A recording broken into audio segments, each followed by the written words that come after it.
And if you don't block it, she gets to draw a card, and this 3 is still there.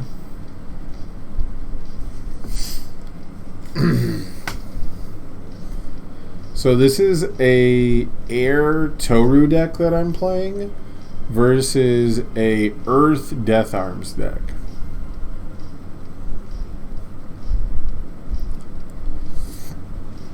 And so I figured Air Toru has some really nice early plays, and flashing stuff in like a experimental aggro format seems pretty strong.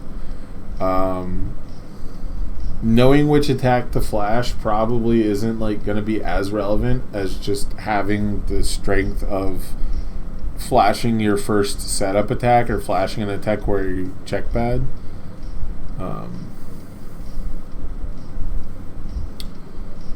But as you can see, I got a nice 4 build, but all my blocks are mid blocks, unfortunately. And he's going to 1 with nature and get to draw a card off any means necessary. So I'm pretty sure I just take like this 7 or 8 damage here.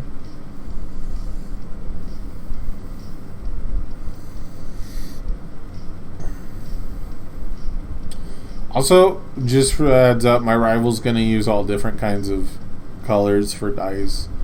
So you have to keep track of where it's actually at. So this is like a effectively 7 low for 8. I have no intention of blocking this, right?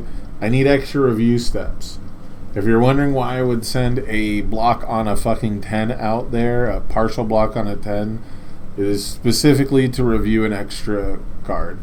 And we get to check an extra meteor shower. So if we get a bunch of momentum, which rebound sidekick is guaranteed momentum for all intents and purposes, you know, it'll be all right. And we get a little lucky here. Our opponent taps out, but they're building mostly like offensive foundations, right? Like 4 of their 6 foundations require them to basically discard a card, because in Death Arms, you're not going to be ready very often as your character, right? He's going to respond here and commit requesting assistance and destined for mainstream success, if I remember correctly. This is my best guess. That's what I would hit. You're not hitting the one that readies itself. Yeah, we're gonna hit destined and the one that readies something else.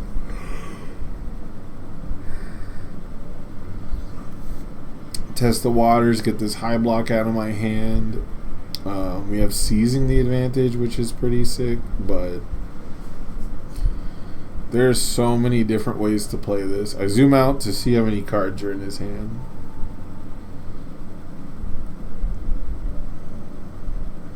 So like right now, seizing into jolt into flash kick sounds pretty good to me.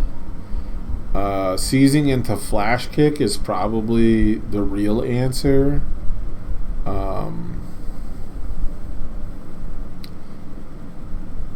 But like the idea of flashing electric jolt doesn't sound terrible either, just in case, because it is the earth symbol, right? If it is, you know, making him block with a faith shield on like an 8 or a 10, that could like force it through pretty much just as well. You know, we could do infiltration to unflip to pseudo ready one of our things, right? So I'm gonna tap out pretty bad as well. We're gonna flip I'm gonna flip a 1 with nature. The petty squabbles don't affect me in the immediacy. The second effect I don't think is super relevant for him. And like double 1 with nature means I don't get to block a big dunk, like a +4, +2, +4 block mod, +2 damage, right? On some big ass dunk. It's just too much. So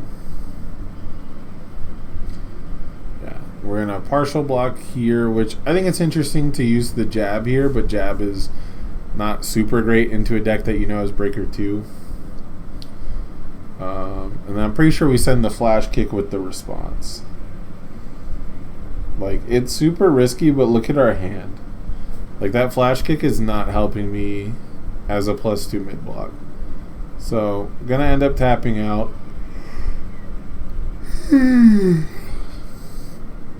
Takes the 4, and then we check we get a bad check again. We get another bad check on top, so we know we're not blocking shit.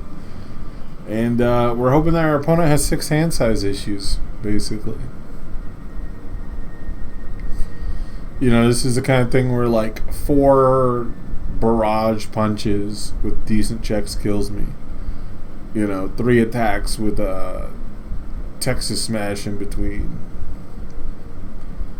Yep, we're going to discard and draw again, which is going to allow the stun to come up on Brutish Swagger, because it's the only card. So I have to commit 1 with Nature, which sucks here.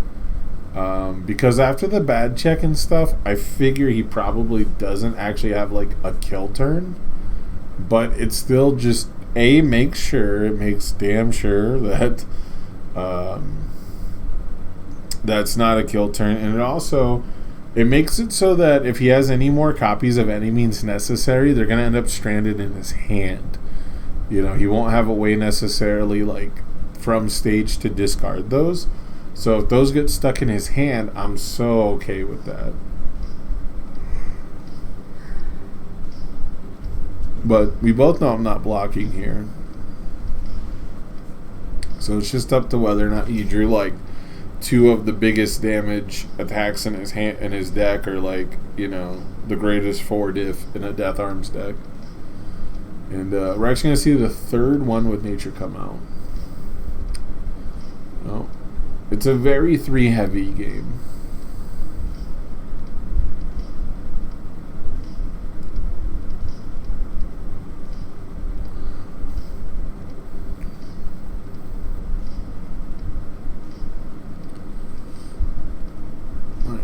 Pass it back over to me. I still got my infiltration. I got 2 momentum.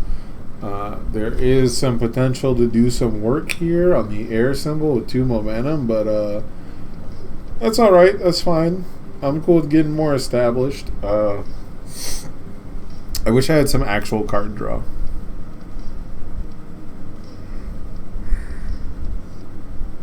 And what I really need is more requesting assistance. If I can get a 3rd requesting assistance down, if I can get 2 more, then I can nullify the Death Arms response, right? Because I can just chain ready them all. So that's the other thing I'd really be looking for. But so for here, we pretty much just got to poke out again. And it sucks that I never have double jolt for double 1 with Nature. Yeah, so this is kind of weird. He discards another attack here to petty squabble down my basic training, right? He's just looking for like stats for next turn, but the fact that he threw a whole attack away for that is pretty good, I think, and that makes me think the other card is a 5 difficulty attack. So, you know, I feel a lot safer after that play, but excuse me. It's pretty weird to think that you're safer after your opponent commits 1 of your foundations.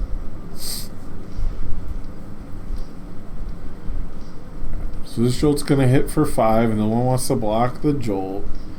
And then we're going to get the Taiyaki cancel, and we're going to get... yeah, Charged Up has a worse block mod, and we need to not go into deadlock.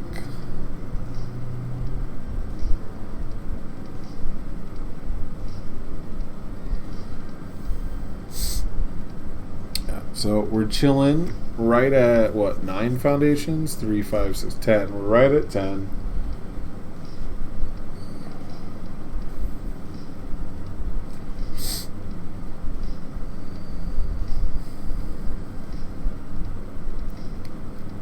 Now, I don't think the high zone is actually going to help me too much. I think, in retrospect, I should have held the basic training for a block. But he's going to choose to pick up a foundation here, which, you know, doesn't actually tell us that much. With 1 with Nature decks, it's kind of scary. Like, you check an any means necessary and they pick it up and just filter through. It's pretty annoying.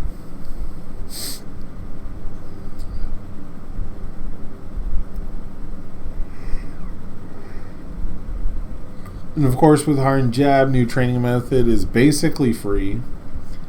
You know, you flip it, commit it, add the foundation to your hand, but then you add new training method to your hand and replace it with a ready foundation.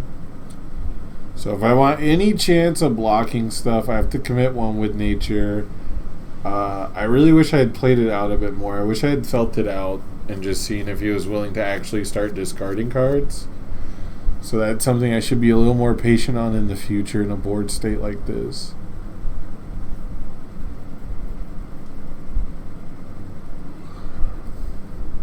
Freezing requesting assistance is pretty annoying.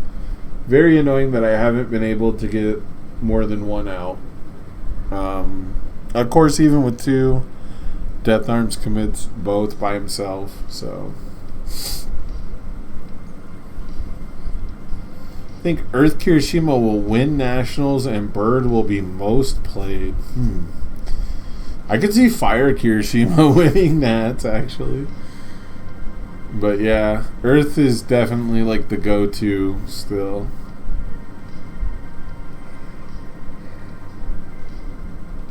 Seizing the advantage with Hard Jab is just a ton of control. And like the extra speed is so relevant, it's annoying. It's actually annoying how relevant it is. Now with stuff like One with Nature, like you have stats everywhere. I'm gonna zoom out, look at some hand size here, and we get really lucky, right? Like the jab could have been way worse. That could have been a way scarier turn, and we got away for basically free, I think. Yeah, he's going to decide that double One with Nature probably not worth it as a six-hander. Even though it's probably what you would actually need to get through my board state if you're not just looking at, like, crimping hand size. But I'm also at 5 health, so taxing my hand might be the way to go. It might not be about stats.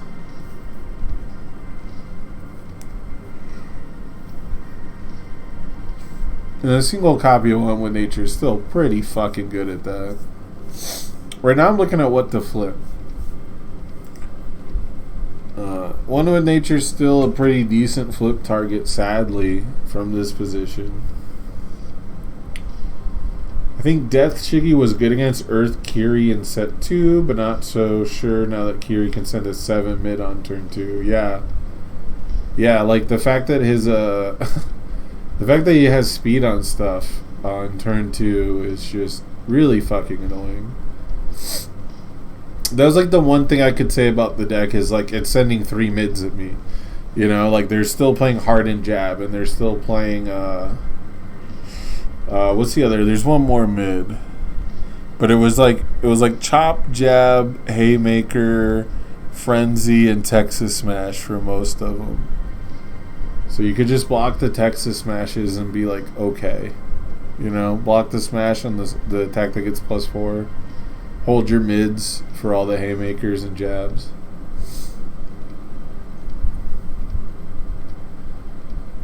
So I'm going to get some infiltration going here.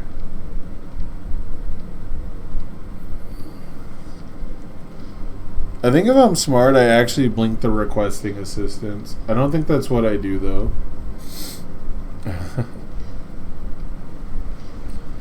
Gonna squabble one of these down.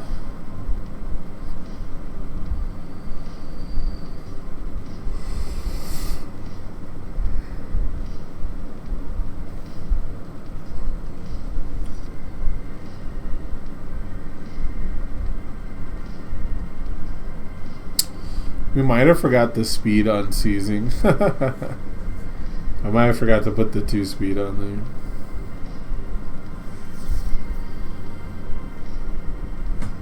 Yeah, so I played Water Asui into Earth Kirishima, and like he just flipped Dry Eyes, guys. He was just turbo flipping my shit, like seizing the advantage and apathetic was flipping like half my board. So not only am I running out of Asui fuel, but like I just don't have any of the key foundations that deck needs. It's like all that deck really got was like foundations and foundation readying, and it just flips them all.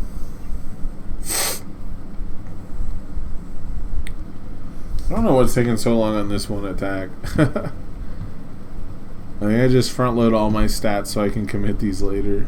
Yeah, he's going to block. He's going to check poorly. Yeah, OG Road 2 gets it, but he doesn't get to play. So, like, the play pattern is like a 3, a 5, then a 4, and a 6. That 4 and that 6, Kirishima doesn't care about anywhere near as much as OG Road does. If OG Road checks poorly there, he doesn't get to ready those foundations. Also, if you tap out to just, throw your dick on the table and flip all of your opponent's foundations and all this other shit, like, Kirishima 2's response keeps you alive for a whole nother turn of bullshit, So, oh shit, we destined and ripped a gravity lift?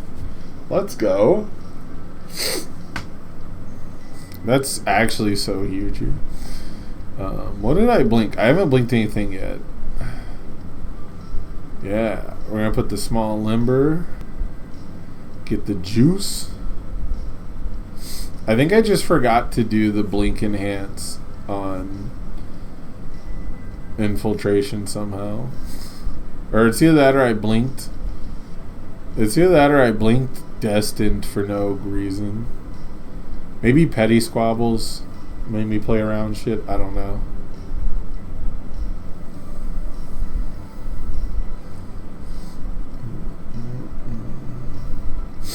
I just readied these after this.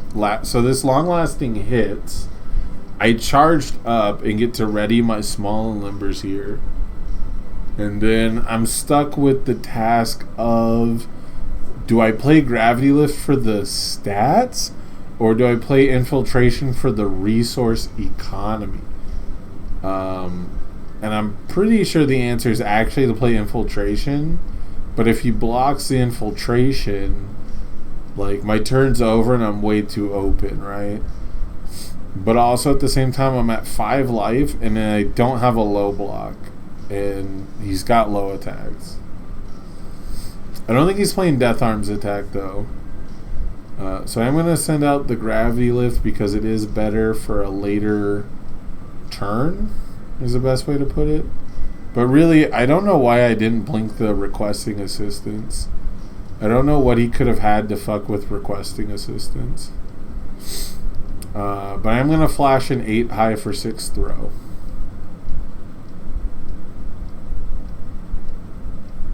We're going to get the Toru flash coming in here.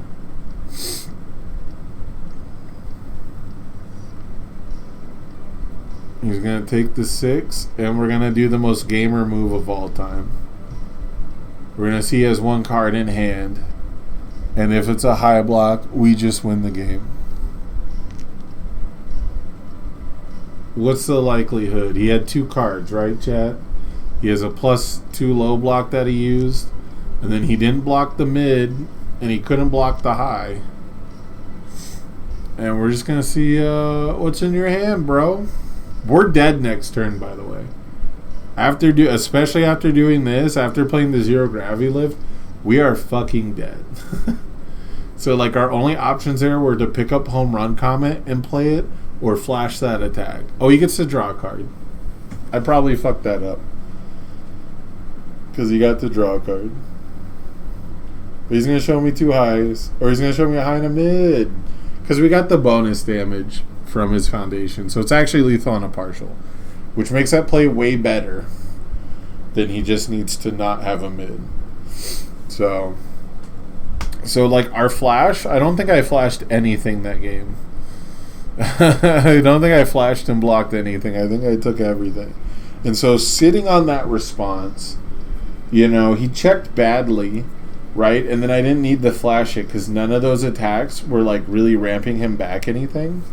And, like, the 1 turn I was just committed anyway. So because of the speed of this deck, I get to kind of do that. Like, a Tokoyami, I'm way too scared to try and play like that at all. So he's going to play around ready, get set, go, because I am on the air symbol, and I don't know if I did my mulligan yet, because this doesn't look good. Maybe, okay, I guess I already did. I was looking at his build. So Wall Clink's pretty good. It might be a sideboard card because of the 4-check, really. And I'm just looking at what block mods, right? Like I send the +3 block mod away. I send the +2 mid because I have 2 +2 mids I'm going to have to hold. And latent skill, while it is probably a way more impactful foundation than shock treatment early, it's risky to play it there, right? So like I want to hold that for when it's guaranteed.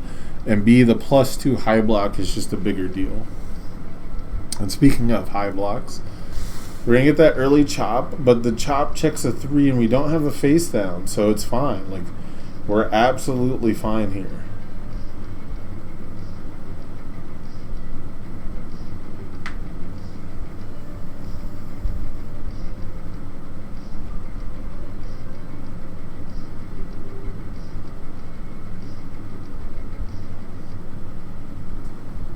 Yeah, so I'm going to Toru flash this because he checked bad.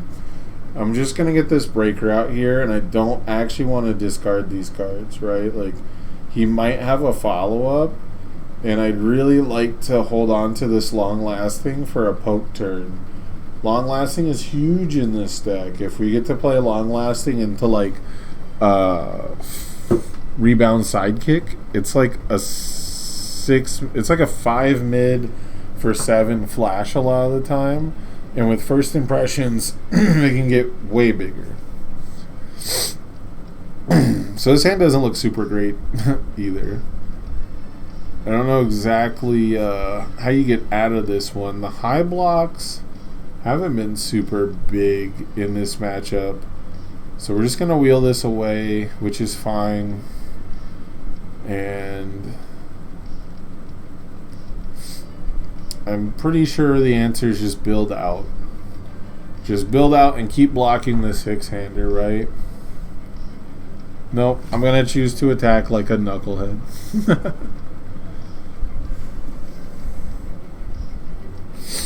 And the real reason is I have to attack because I wanna flip one with nature. One with nature is like how he beats me, right? It's how I get destroyed early. It is the thing that actually kills me. So being aggressive and seizing the advantage is actually a defensive play. And I couldn't risk playing the 5 diff. We do get the first impressions here though. And we are going to blink this back. Just for a foundation count. Realistically, I maybe should have blinked the face down to unflip it for more pressure next turn. But because he blocks this, this will come in with 3 more speed. And I'm just going to flash it because I have no other attack. So we're playing really risky again, but from last game, we were fine playing risky because he didn't have cards like Texas Smash.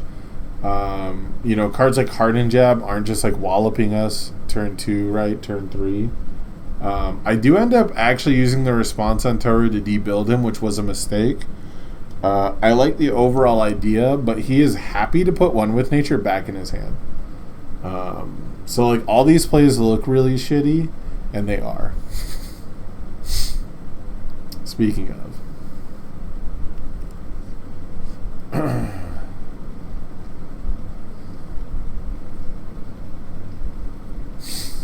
Luckily, successful results here might bail us out. Successful results and rescue completed is kind of hype. It's a little bit like Cool Student on defense. We're both checking lots of 3s. A lot of my success in that first game was due to my opponent checking 3s at least as much as I did. So, yeah. So here's another one, right? Like this is the example of why Kirishima 2 is probably still better than your death character or your Earth character. You know, not just Death Arms, but like your Earth character, is because he would have the face downs for that hardened chop. He would have the face downs for this hardened jab just because of the types of cards he likes to play, because you can play something before it, because you can destroy stuff and just put them face down. And so, yeah, you get to just ramp, building the face down for jab, but like chop, you really want to have a face down before you play it. You know, you really want to be able to to get that ramp before you play the card. And here we see he's actually going to elect to flip something and then grab it and rebuild it. So we're still not plussing. And for a character that's going to go down one foundation every turn, right? Like, it can be pretty tough. Like, you want to... Like, the Momo decks only succeeded if you were able to stay resource neutral. And I feel like that's kind of the case here, where it's like, you really want to be replacing the stuff that you blow up, because every turn, they've had to play out nearly their whole hand, right? Like, how many times have we seen this deck now? Just in the, 5 turns we've seen it be played? Play 1 attack, build 4 foundations. You usually have 1-2 cards left in hand. Like, we're both just really slow decks. Like, these decks are realistically probably both too slow for Nationals with the kind of format we're going to be looking at.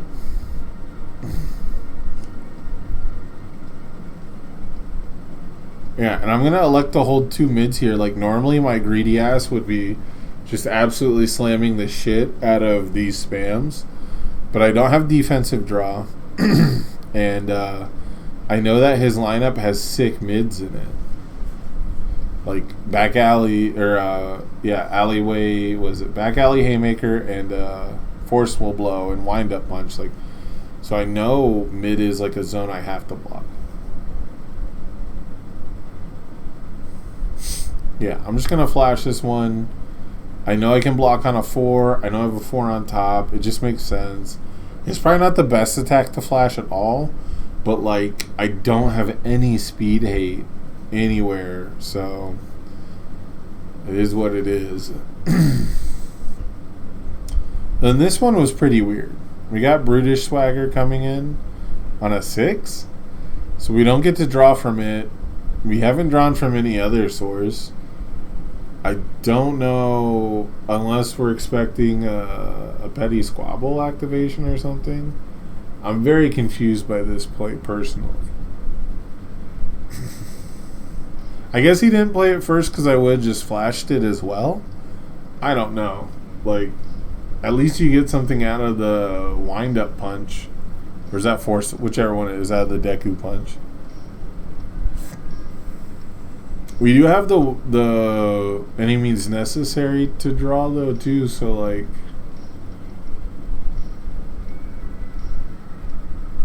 And we just had another card draw source. Yeah, so I'm going to flip a 5. I can choose to commit my character to pass it, so I don't have to blow up a ready foundation.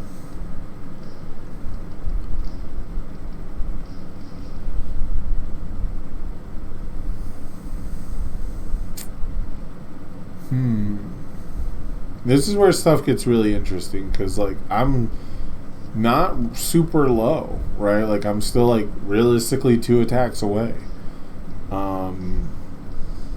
Unnerving Energy is pretty annoying to play around, but, like, my character does a surprisingly good job with flash pokes. But this is looking a lot like the last game, where I'm always kind of just down on total resource count. I'm always kind of just down on life count. But I'm not dead in the water. He's just not overwhelming me, right? Like, we're checking attacks instead of drawing them. So...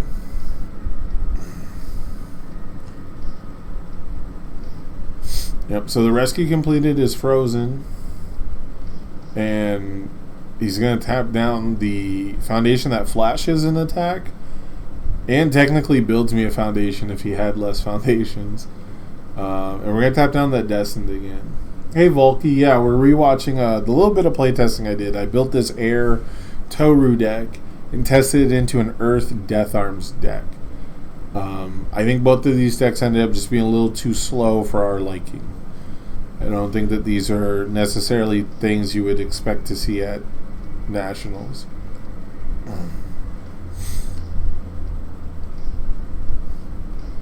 But it's still good to go back and rewatch, games that you played. Try to learn from mistakes. See, a big thing is you see just how lucky you have to get to win a card game a lot.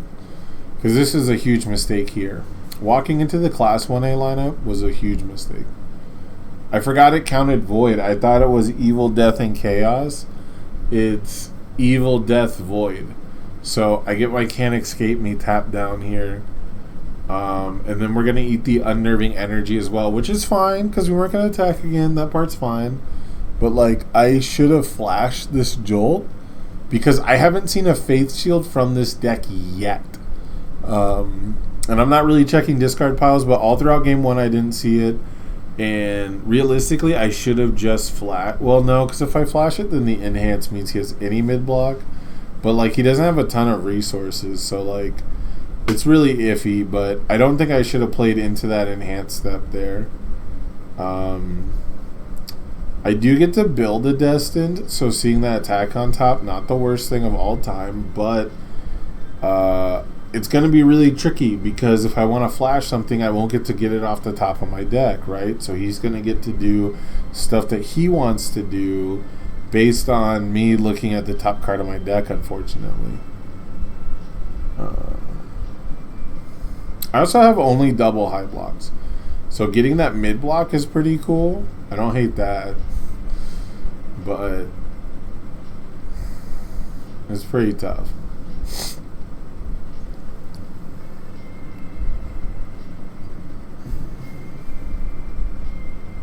There's basically no way I get to flash this. And he has any means necessary again. But yeah, I'm going to have to flip the Destined to get the 3 off the top. And it's going to give me the right block zone. And we're in the red zone now, right? Like, we're at the point where anything that's more than half our life total, if we can completely block it, probably have to. There is a part of me that actually thinks that I should wall cling and high block this, because A, it would leave an extra attack in my hand unless he attacks me again, and it would give me like the same sort of coverage that I've had. You know, if I throw this mid block out here, that wall cling doesn't do a ton for me, unless they play another mid attack, right? So I think flipping a wall cling and high blocking with latent skill is actually the correct call. But we're at a point in the game where it's not going to matter. I tap down the 1 with nature just so I have a chance at blocking, but like 3, 4, 5 speed attacks are just going to be enough with the Death Arms pump. Like this one he's making like pretty much for lethal. Right? This is going to put me at 1, and then we eat the stun 2, and I have to ready this. It is playable any number of times per turn as long as you have momentum. So that's pretty cool. But I'm pretty sure that just Death Arms putting 1 speed and 2 damage means if he has 2 more attacks, I just die here. Like if I block this and commit 2 foundations, then I get to flash something and hope I have the right block zone for it. That's another reason to wall cling. So this is why we watch it back, right? Another reason to wall cling and block with latent skill is because if he plays a mid attack on the next one, and I want to flash it, because I couldn't this time because of Destined, right? We saw the 3 on top.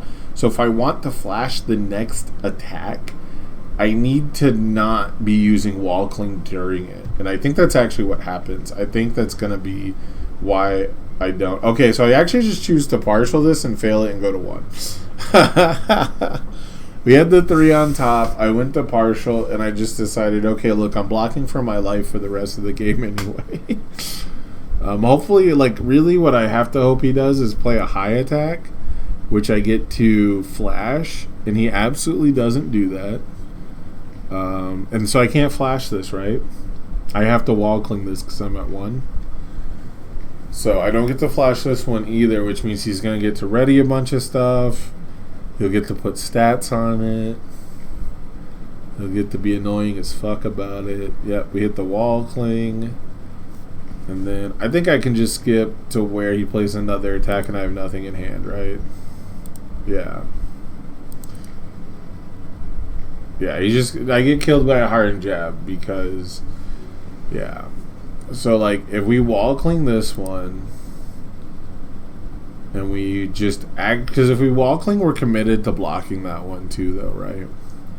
So if we just wall cling this one and we force that block through, then we don't die to the chop. We can just eat the chop.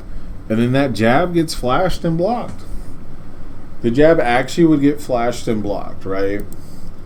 Like, I don't know if the chop could get to 11 with the board state, because tight-lipped was committed before chop comes down, right?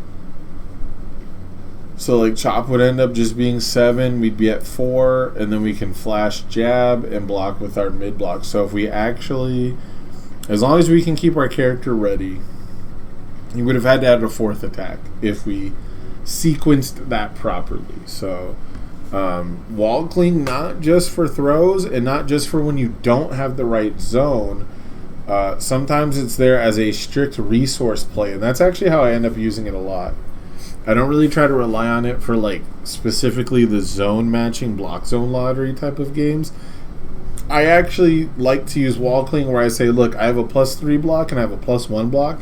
If I +1 block here, like, you know, but they're different zones. Like, I have a +3 mid and I have a +1 high. But if I wall cling and use the +1, then I get to keep my foundations to use their effects on a later attack because I didn't have to commit them to block.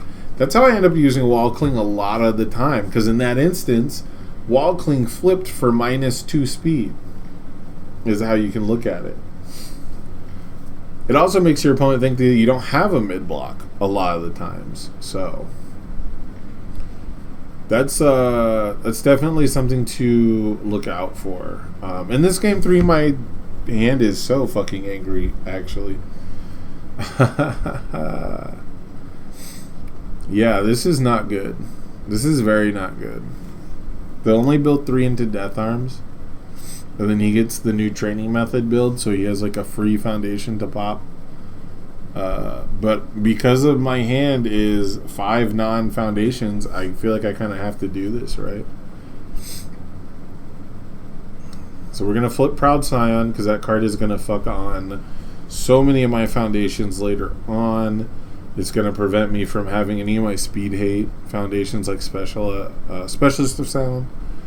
It's just the most important one right now, because One with Nature is not going to be the thing that prevents me from blocking. You know? Like, my board is just shit. I'm just not blocking. So Proud Scion is going to be the thing that hurts me later on. And then the other thing is I flip Proud Scion because if he doesn't block this, I do want to debuild him. So, like, I want him to pick up the face down because it makes the most sense. But I want him to have a 3 difficulty, not a 2 difficulty. So there's part of that. Seizing the Advantage is kind of a non-bow with Toru as well, I should say. Interesting he blocks the flash kick, by the way. I'll totally take that difficulty reduction on a turn where my hand was shit. You know?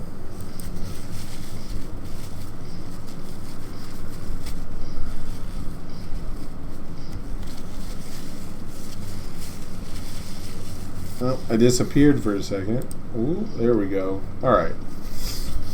So that worked out way better than I thought it would. We got to ramp with the seizing. We got to debuild him one. After he saw me using the debuild response, which not a lot of Torus really do. Oh, I'm disappeared. Alright, I'm back. You know, it seemed like he was just down to block at that point, right? So Death Arms is giving me fuel for my response. I kind of have to just make chicken salad out of chicken shit at that point. It's not that I really want to be debuilding myself right here, but, like, you know, on only 3 foundations, he turned around, built 5. Should have 1 card in hand. That's going to leave a little bit of an opening on his life total. At this point, I can't start. I'm not going to be winning on board. I'm going to be winning on life total as, like, you know, as the player who went first. I was going to say as on the play, but, you know, it's such a weird phrase when it's literally not your turn. So I'm stacked with all my face-up momentum. I've got some decent pokes again, but he's still crushing my resource. The on-screen chat is bugged. Man, I don't know why it doesn't. I gotta figure something out. I gotta figure out. Huh. Did this fix it? No, it didn't. I don't like that. Man, the stream chat is like the sacred part. You gotta fix it.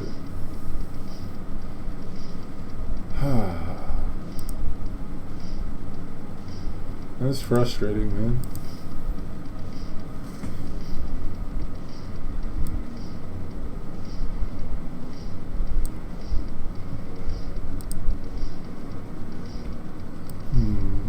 Let me know if that worked. I don't think it did.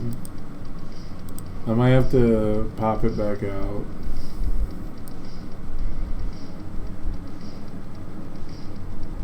Alright, I think I fixed it. Yeah, okay. I think it was just the bottom got clipped off. It was still updating, just no one had typed in a minute, and the very last message was getting cropped out. Thanks for the heads up, Kono.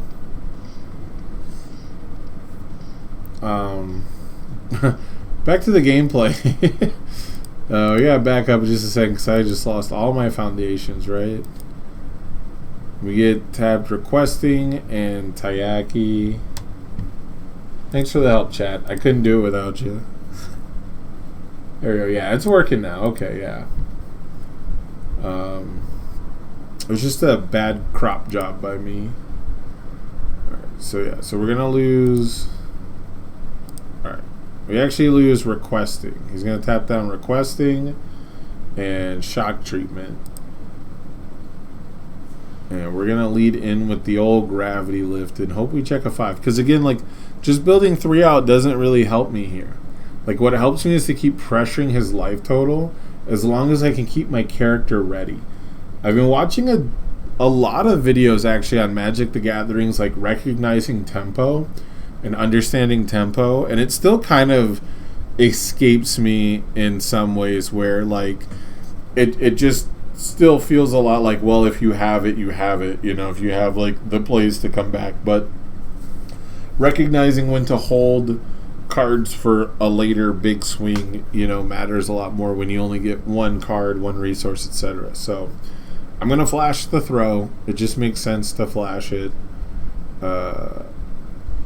Except I don't. Yeah, no, I do flash it. We're going to block on a 10 here because we don't want to get debuilt. Like, the Death Arms players having trouble drawing attacks, right? Like, I'm having trouble building, but they're having trouble drawing attacks, so it's like working out. Like, this is fine. This is all fine. They have to block these for no reason. So I'm just going to put a foundation back in their hand that they want to review.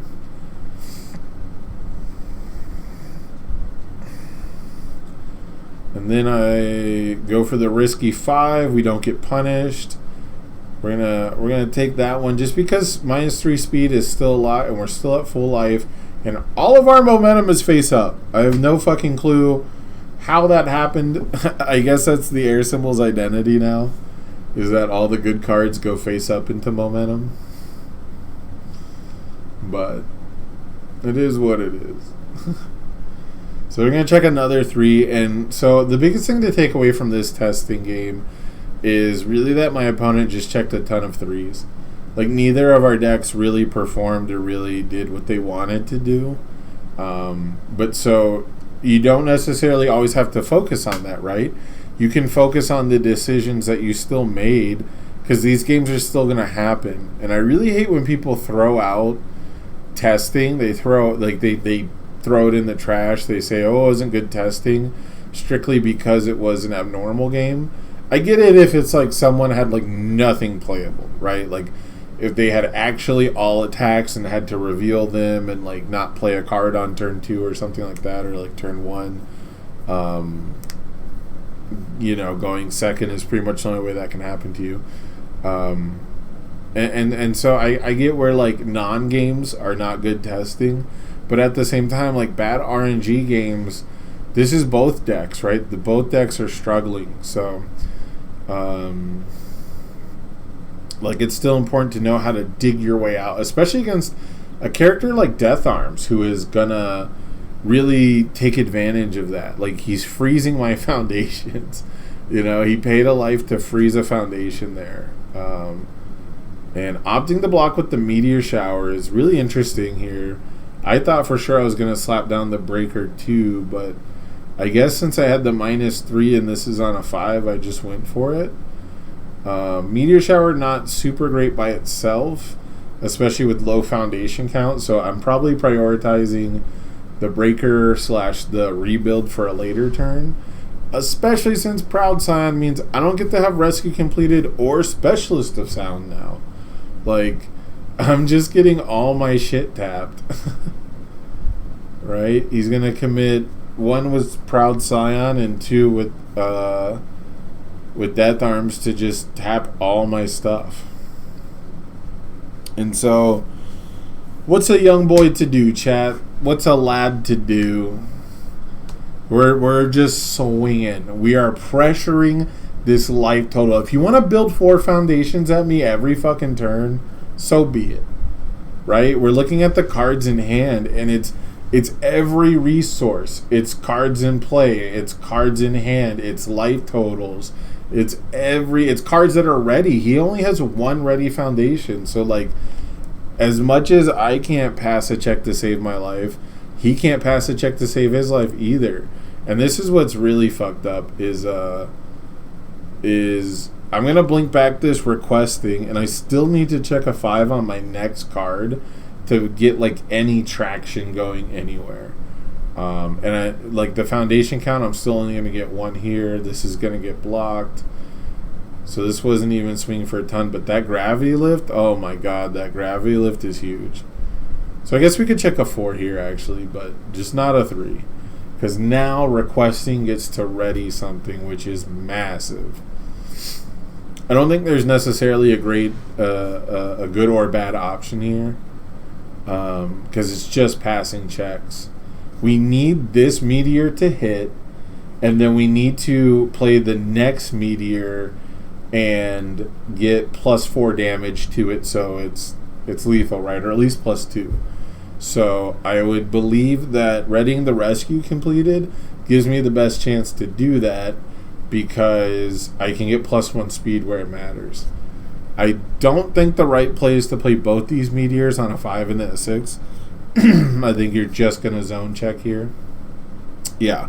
Especially since I don't get the bonus speed, so we just got to say fuck it. Make it lethal.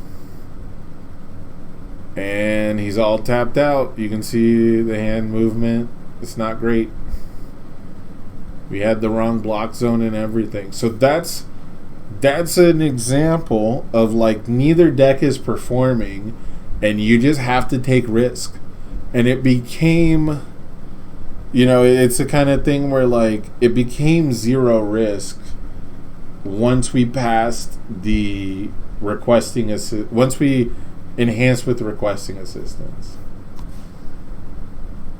Oh shit, Scavenger, thanks for the resub. That's 3 months, man. That's huge. Thank you so much. I really appreciate that. Thank you. I do appreciate that. We're just watching some playtest matches I went through.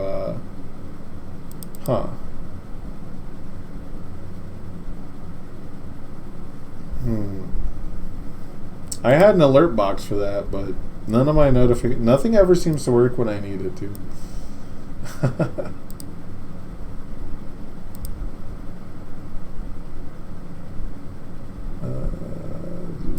Okay.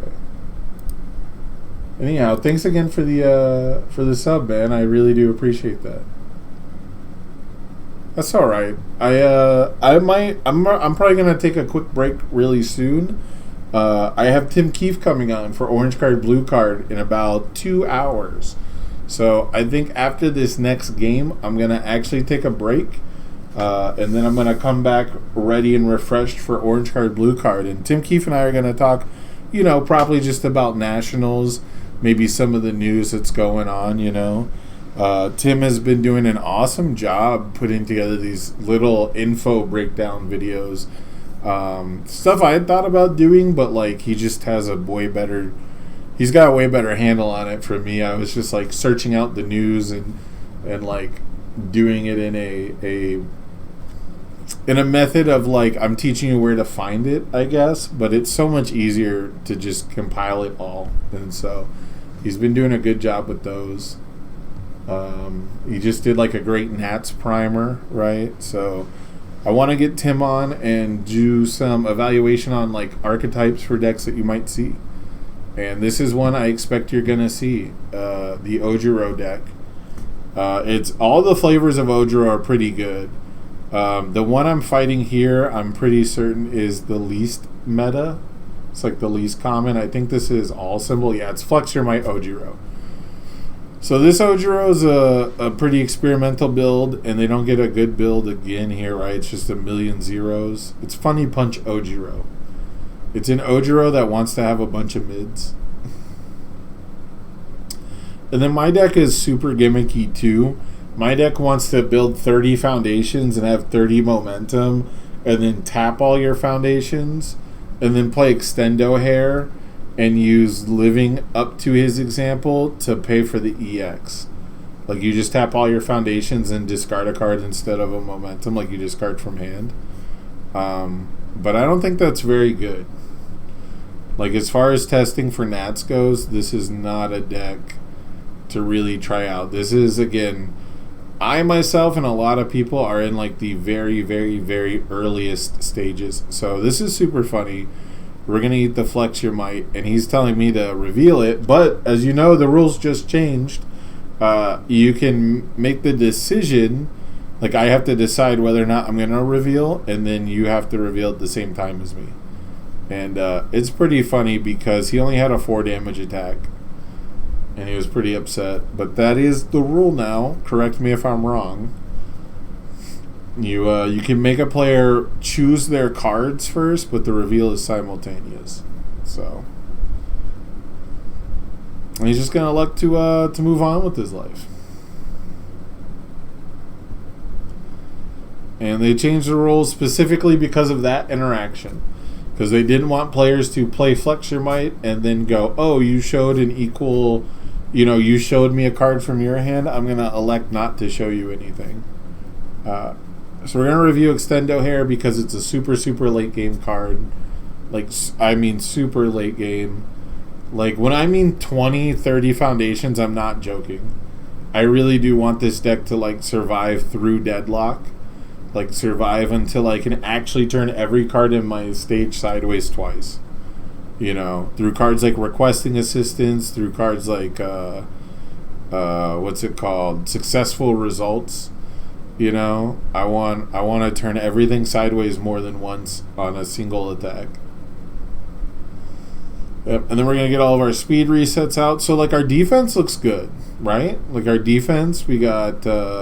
we can put 5s on top of our deck. Once I actually start using the enhanced step, I can get -3 speed with nothing to see here. Graceful maneuvers, speed resets, zone change, sealing foundations. I got breaker blocks. I'm going to review one because I have other stuff. And we finally get some momentum, baby. We're finally going to get some sick momentum. I don't get the stun, though. I don't have powerful deadlock effects on my own board, unfortunately.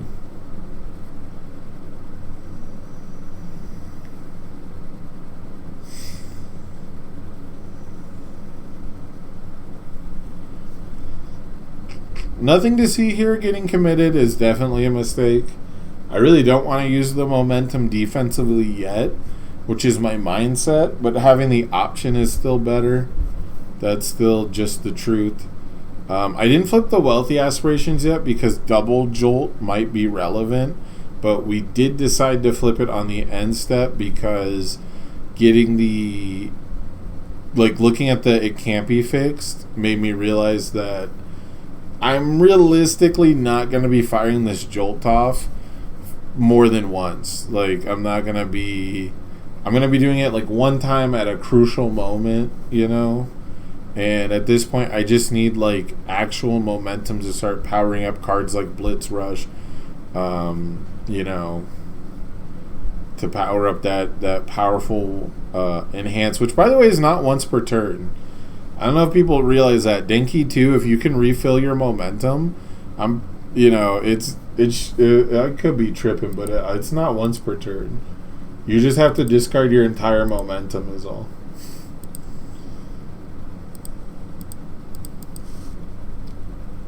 Yeah, let's just enhance your turn. So if you can get that momentum back, it's pretty legit. You know, you can sequence around things like it can't be fixed.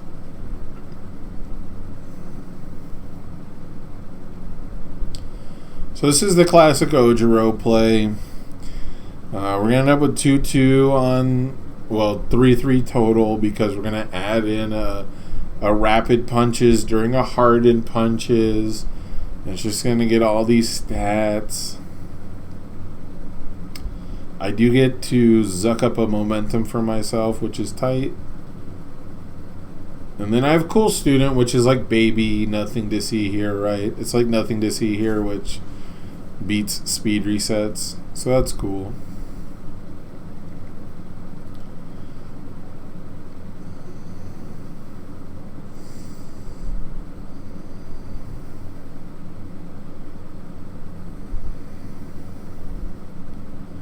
Gonna hit him with the old partial uppercut. Maybe give him some real progressive difficulty there. Now, I'm curious if I have villains defeated. I think I do. Because I didn't change the zone. So I think I'm going to clog the pool, and then I think I have villains defeated this away. Because I'm going to take 4 on the partial. And then villains is after it resolves. So I should take 4 and then gain 2.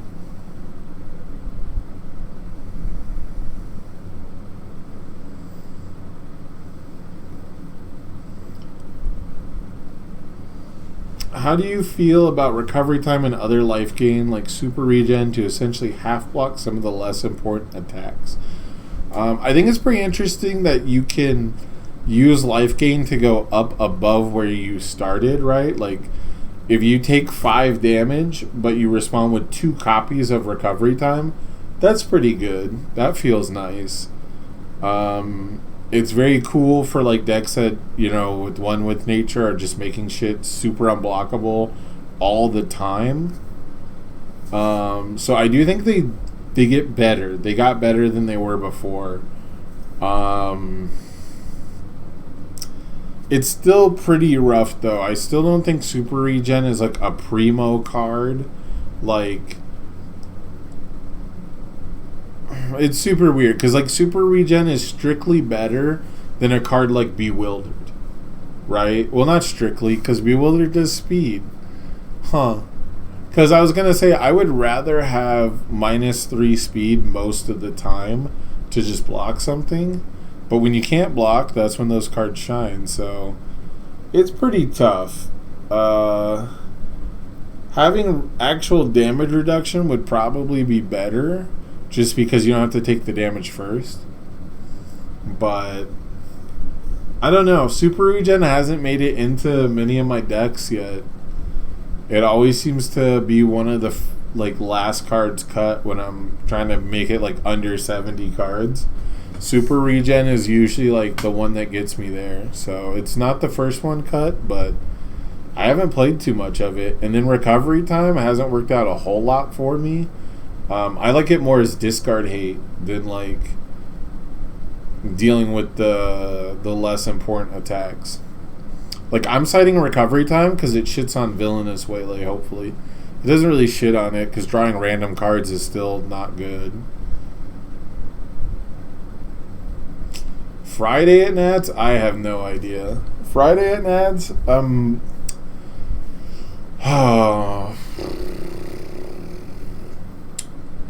I was originally just gonna play Morrigan 2, but because Templar isn't legal, I'm not gonna play Morrigan 2. So I don't know. I'm probably gonna end up on an Earth deck. Or like a life shotgun deck. Like, I want to play Faith Shield in Standard and in My Hero.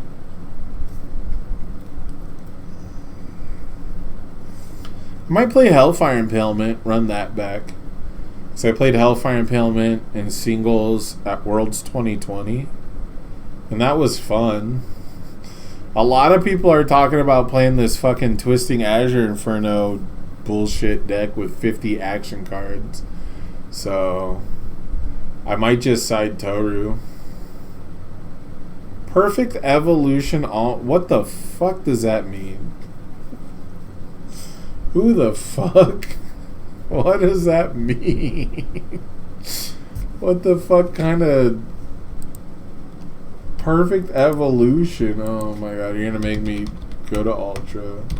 This better not be a fucking Caden card from the fucking starter decks. They're not even full decks, are they? Perfect Evolution. That doesn't show up. I'm gonna reset. Perfect. Perfect. Oh, it is from the Caden fucking deck. Jesus. Oh, it's. It just commits for the. It just. Bro, just get a momentum. Just get a momentum, my guy. Just play a foundation that gives you a momentum.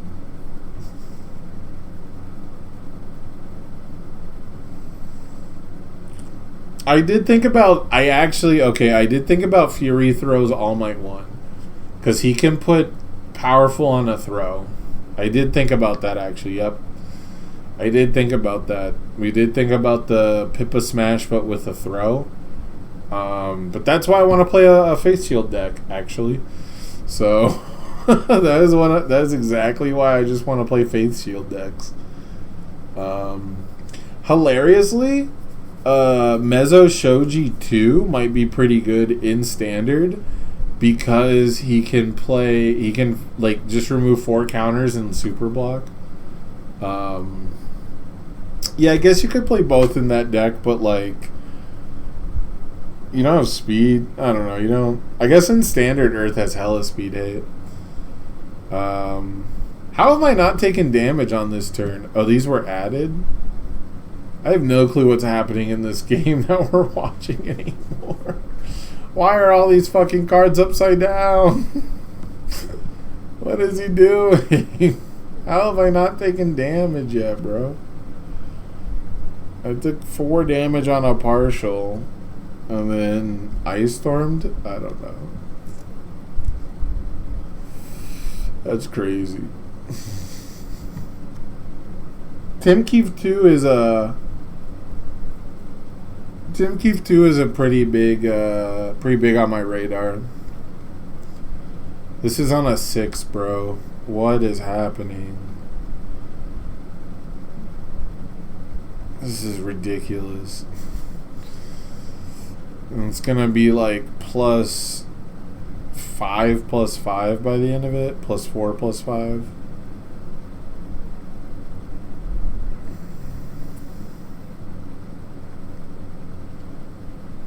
He's gonna Ojiro once per turn to pick one back up. Picks up the Karate Chop so you can make me discard momentum. That's such a beating. It's actually so fucked. And I still can't Electric Jolt anything because it would give him bonus resources, right? Like, he has 2 progressive difficulty with all these cards in his pool. What the fuck? Now I'm at 8. This is on a 6. It's so easy. I think we actually forgot to give the +2/+2 from USJ.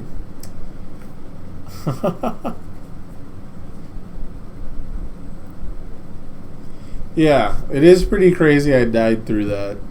With all those foundations. Right? My turn started. Where is it? Turn start. I'm in deadlock.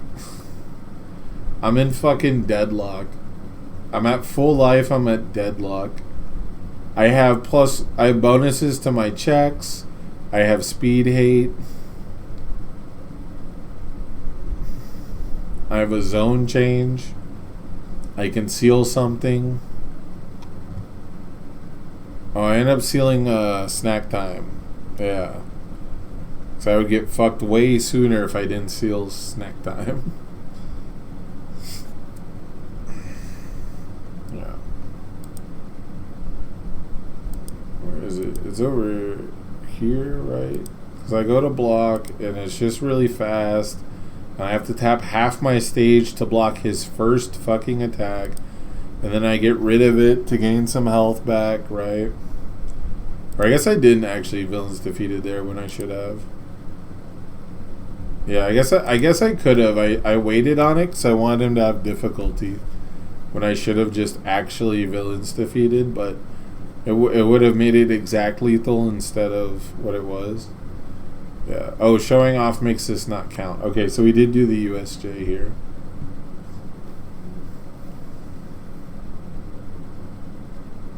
But like this karate chop just dunks my board, dunks my momentum. You know, we hit him with the breaker too, and he's just like, that's fine, man. None of this difficulty is real.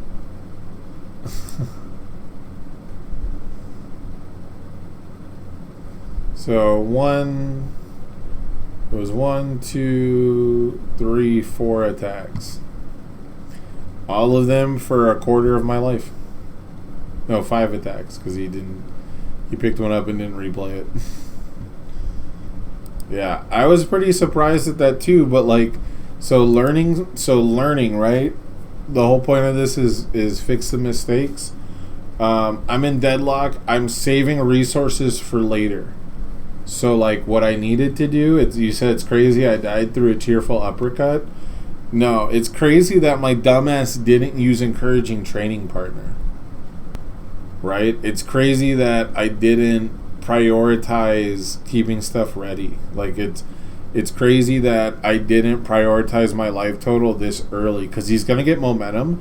This villain's defeated could have denied momentum. It would have denied stats for later attacks on these, you know, Punch Brothers. I don't know what to call them. Of all the cards that should have shared like a naming convention, Rapid Speed Punches and Hardened Barrage should have, but they're like the only ones that don't. So I could have encouraging on this one, and it would have saved me like 2, 3 foundations here, right? And then I could have villains defeated to save myself like 3+ health, because it'll gain me 2, but it'll also remove 1 damage from any future Punch Brothers attacks. So that could have saved me like 3, 4, whatever life. And then he gets to award the victorate though, so I guess that's probably why I didn't. Like I still could have. Oh, this was the part I had to explain to my training partner, that you can't use the response on Hardened Barrage after it leaves. Like if it goes to the top of the deck, you can't respond to it. It's not there anymore. It's not. You can't play an ability on a card that doesn't exist. But like I could have saved myself foundations there, and I just didn't. And then when the chop comes down, I'm starting to lose momentum. Where's the chop? Play the chop. What do I commit for the chop? I bet what I commit for the chop is also a mistake, right? Because I have short circuit. I could short circuit something down to 4 damage at some point, which realistically would like become 5 or 6, you know, but like that's the sequencing you have to make in this game when Ojiro puts like a bazillion stats on something. So like I could have saved 2 foundations there. Come on, there we go. So the chop comes down, it's on a 5, he checks a 5.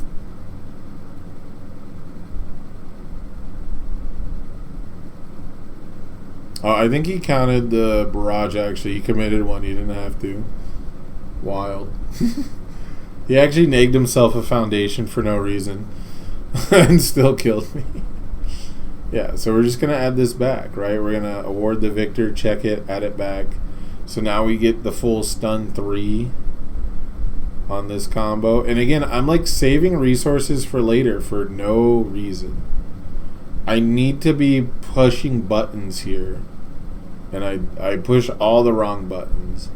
Like, I'm saving encouraging training partners because I think I can't be killed here, right? I'm saving these for, like, later EX focused punch, funny punch lines, like, because I think I'm going to survive this turn, and I just don't. You know, I should be using Cool Student here just to keep some stuff ready. I should be, yeah, we're going to get the graceful maneuvers, but, like, I already lost so many foundations by trying to save encouraging training partner. Like, these are not the plays to make.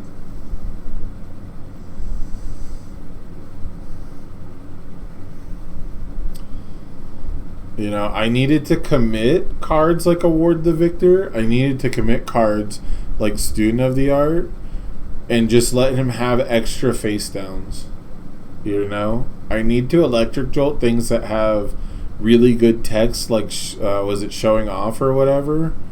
And just let him have extra face downs. And I don't make that choice either, because I'm playing for a later turn that ends up never coming.